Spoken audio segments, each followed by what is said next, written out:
Chicago isn't only deep dish pizza or Italian beef. Chicken Vesuvio is also king of the second city. It's a simple dish of roasted chicken with potatoes and peas in a garlic white wine sauce. What's not to love? It's easy to make and perfect for the family, plus it's classy enough to serve to guests. Let's start off with some prep. Sound good? Let's cook.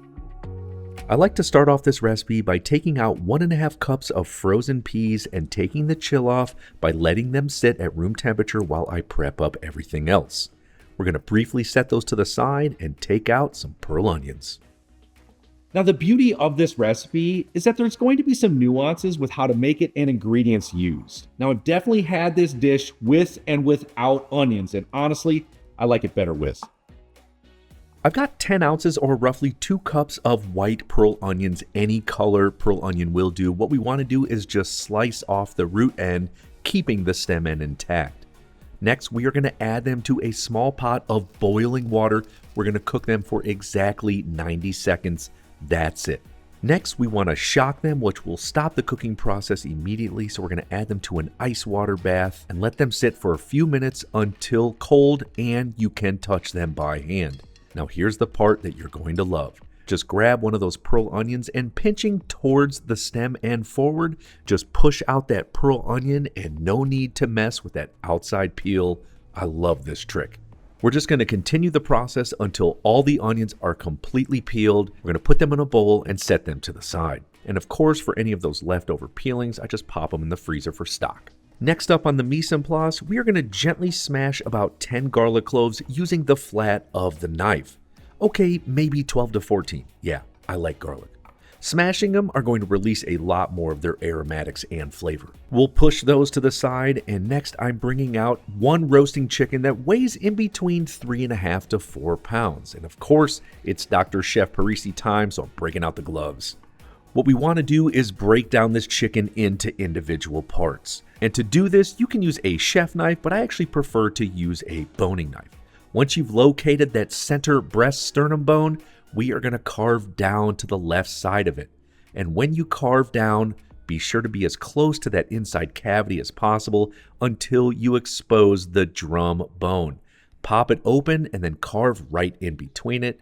At this point, I flip it over and continue to slice in between the skin, removing the breast meat and separating it completely from the chicken. Flip it back over, set this to the side, and then do the exact same thing on the other side. Carve the breast meat away from that inside carcass and then slice it off completely from the chicken. We're also going to set that to the side, and then for the legs, we want to expose that thigh joint. So flip it over and pop it open. Then using your knife, be sure to get those chicken tenders around the outside of the back and then cut right through that joint that we exposed, removing the thigh and the drum. Flip it back over, and you want to do the exact same thing with the other thigh and drum. Pop it open and slice in between. Now to separate the thigh from the drum, just pull back the skin a little bit and slice right down the center, exposing that inside bone, and simply pop it open. This will create a little gap that you can slice right in between.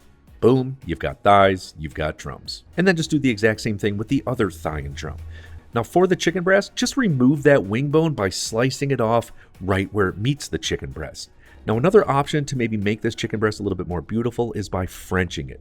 Doing this will leave a little bit of that wing bone in there. What we do is simply slice where the flat meets the drum. Then we slice around that drum bone right at the top of the breast meat and scrape it off using your knife to again expose that bone and just make it look a little bit fancier. You know me, I can't help myself. Once your chicken is fabricated, just set it to the side on a platter or sheet tray lined with parchment paper. And I always try to buy whole chickens when I can. They're just more economical. You get more bang for your buck. Plus, my daughter and my wife really like breast white meat, and I like thigh darker meats. It's the best of both worlds. Everyone's happy. And maybe just for a little whipped cream on top, you get a chicken carcass. This is what you need to make delicious chicken stock. So usually what I do is I bag them up and pop them in the freezer. And once I have 5 or 6, I make chicken stock, like the best chicken stock ever. This is how efficient cooking is done. Then, of course, since there was raw chicken on the cutting board, just a quick wash with hot water and soap. Let's bring that chicken back over top, and what we're going to do is pat it dry on all sides with a paper towel. Like I always say, moisture is the enemy of a beautiful sear. Then we're going to season it on both sides with coarse salt and fresh cracked black pepper. And when you season, season high. Be about a foot away so that you can cover as much surface area as possible, ensuring every bite is delicious. Let's head over to our cooktop. I have a large 10-quart rondeau. Now, I like to use a rondeau because there's plenty of surface area for a good sear, and I like how there's about a 4 to 5 inch side, which will help because when the oil splatters, it will remain in this pot. We're going to bring the heat up to medium-high, and then we're going to add in 2 tablespoons of olive oil. You could, of course, use any neutral flavored oil here. Now, really quick, for this pan or anything that I'm really cooking on my range, I'm doing it on my hottest burner. So when I'm low, medium, high, or anything in between, just know it's the one that gets the absolute hottest. I'm just telling you this so that you can adjust accordingly at your house to mimic best on what I'm doing in mine. Once the oil begins to smoke lightly, we are going to add in our seasoned up chicken skin side down. The goal is to get a very crisp skin on our chicken. And again, the reason I like this large pot so much is because there's plenty of surface area where we can get a really great sear where chicken isn't jammed up against each other. At that point, it'll steam, which we don't want. After 3 to 4 minutes, we are going to come back and give it a flip. Yeah, this is exactly what I'm looking for here. Absolutely beautiful. Once flipped, we're going to cook it for a further 3 to 4 minutes. All right, we're going to be good stewards of our time, and we're going to prep up these potatoes. I have 4 medium, large-ish russet potatoes. You could, of course, use Yukon Golds as well. All we want to do is cut them into wedges. Now, I'm doing this now because I want the potatoes to be really, really dry. I don't want them pre-cut sitting in water. Remember, moisture is the enemy of a beautiful sear, especially when cooking in stainless steel. Once you're done cutting the potatoes into wedges, let's head back over to the cooktop. You can see the chicken looks fantastic. What we're going to do at this stage is take it out from the pan and set it to the side on a very large plate or platter. This does not need to be completely cooked through at this stage. It has some oven time coming up around the corner. Once the chicken is to the side, we are going to add 2 more tablespoons of olive oil right to that pan. We're going to turn the heat down slightly to medium and place in the potatoes cut side down and cook them for 4 to 5 minutes or well browned. Now, I'm not a 30-minute meal guy. I'm just not, and I probably never will be. But if you do give me a little bit more time, it will absolutely be worth it. When you do things the right way and use good ingredients, food is always better. And knowing and practicing fundamental classical techniques over and over again is how you become a better cook. You'll start to see some of those edges in the oil crisp up and turn brown.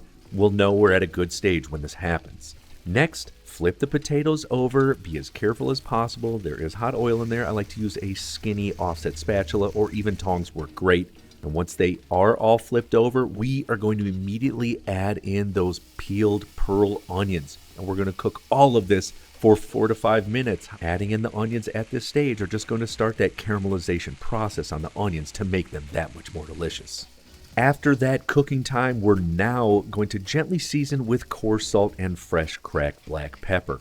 The reason I wait to season now is if you do it too early in the process, the potatoes can stick, especially when using stainless steel. Next, just grab a spatula and get that salt and pepper moving around throughout the onions and the potatoes, just to combine everything to make sure they're tasty. We're then going to remove all the potatoes and just set them right on top of the chicken. No need to be fancy and perfect here. Doesn't matter how high this is stacked up.